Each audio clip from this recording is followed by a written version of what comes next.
Aerosovelos is actually this fuel agnostic micro gas turbine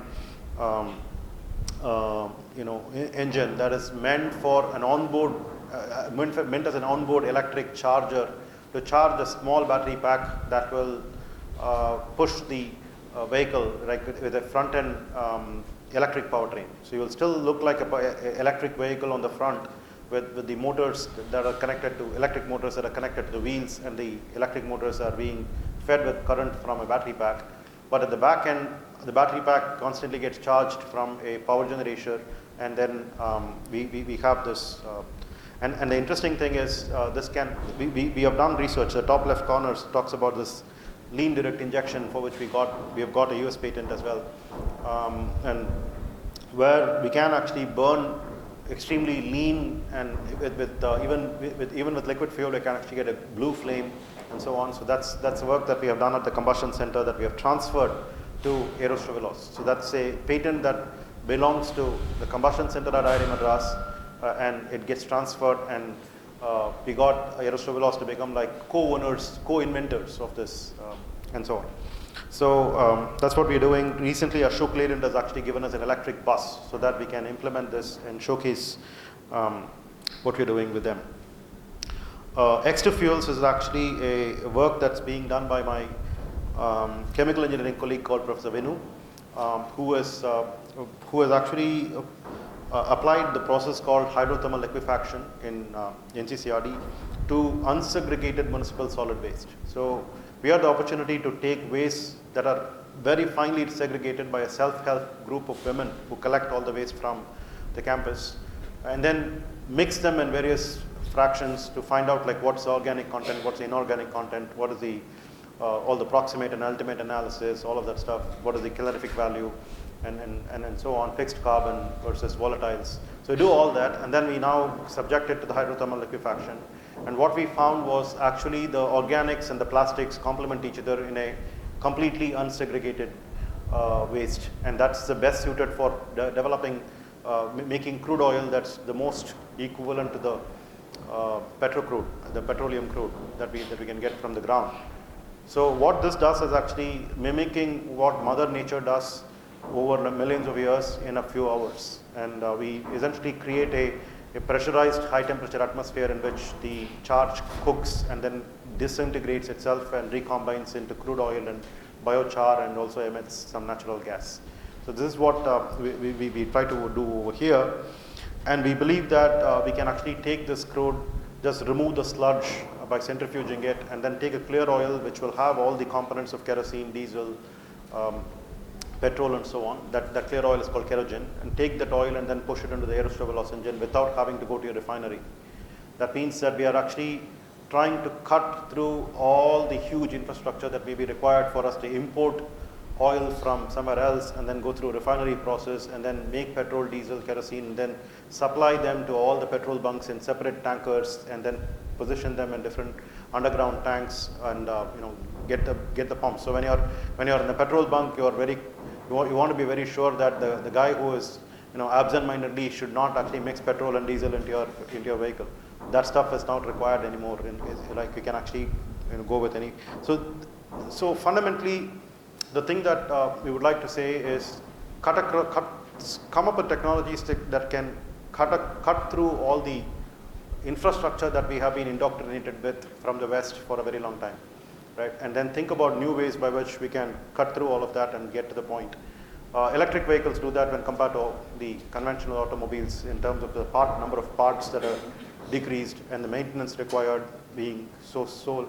That's why Tesla actually offers their vehicles lifetime warranty, because they think that they can actually manage with that. They don't have to worry about it because the number of parts is very low. So you have to actually bring down the complexity levels to say that we can do any waste, we can do any oil, right? So our process should be able to admit that, our engines should be able to admit that. So is that a way by which we can come up with these novel processes that will be so flexible or agnostic, right? Whereas we have been indoctrinated to think that an engine can take only one particular fuel, or your process will take only one particular waste, and so on. So that has been the case with a lot of things that have been developed from the West, but this is the novelty that we want to talk about. Galaxy actually tries to mix two sensors. One of them is a synthetic aperture radar. The other one is an optical camera. The optical camera could be as high resolution as a hyperspectral camera, but seeing in the visible spectrum.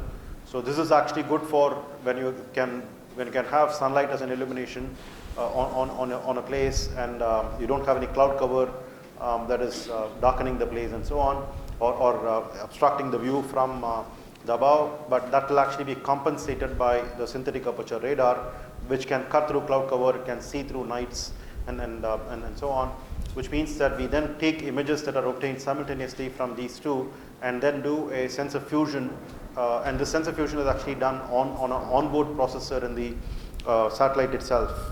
So that's what we would like to do in this particular satellite.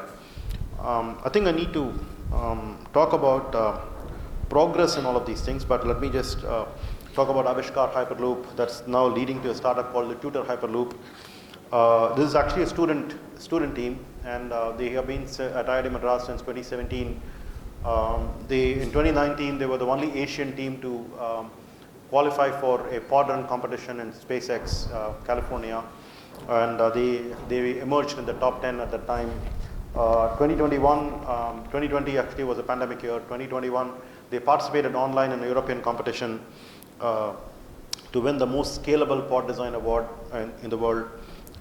In 2023, we expect to actually run a competition ourselves with a 400 to 500 meter long, half a kilometer long vacuum tube, and nobody else is actually having that facility, but we will be setting up that facility in our new campus, where we can run Hyperloop pods to reach speeds of about 250 kilometers per hour within that distance. This will actually have to be scaled up by the startup to look for a 10 kilometer long and about a 5 kilometer diameter tube that can be evacuated to partial vacuum levels for running container trucks of about 20 tons, so that we can take cargo from, let's say, a port to an inland container terminal to declutter the ports as the ships are coming and docking. Or subsequently, we will want to then make this for passengers, so that something like a Chennai to Bangalore can actually be done in 15 minutes to half an hour at about 600 kilometers per hour kind of speeds. So that can beat air travel and get down the cost of travel to something like about 1,500 rupees. That's what we want to do, right? And all of these things we think can happen before the end of this decade. And so I keep telling myself what is a quote that is attributed to Bill Gates: people overestimate what can happen in 2 years and underestimate what can happen in 10 years. So just to give you a sense, the smartphone actually got into our hands only in 2007. And it's been only 15 years, right? And the amount of proliferation of smartphones across India, particularly, right, when compared to anywhere else, has been so tremendous that today we can't think of our lives without smartphones, right? So it's become like so common. So you look at any movie from a 2004 kind of time frame, and you ask the question, I mean, what kind of a small phone does he have? Like, which generation do they belong to? And if you look at a movie that was made like 1990s, the quick answer that we have: why can't they send an SMS? Why can't they send WhatsApp? Right? Why are they dialing something and so on? So things have so rapidly changed, and that's the kind of change that we are talking about. We want to do in these areas. TAN 90 is a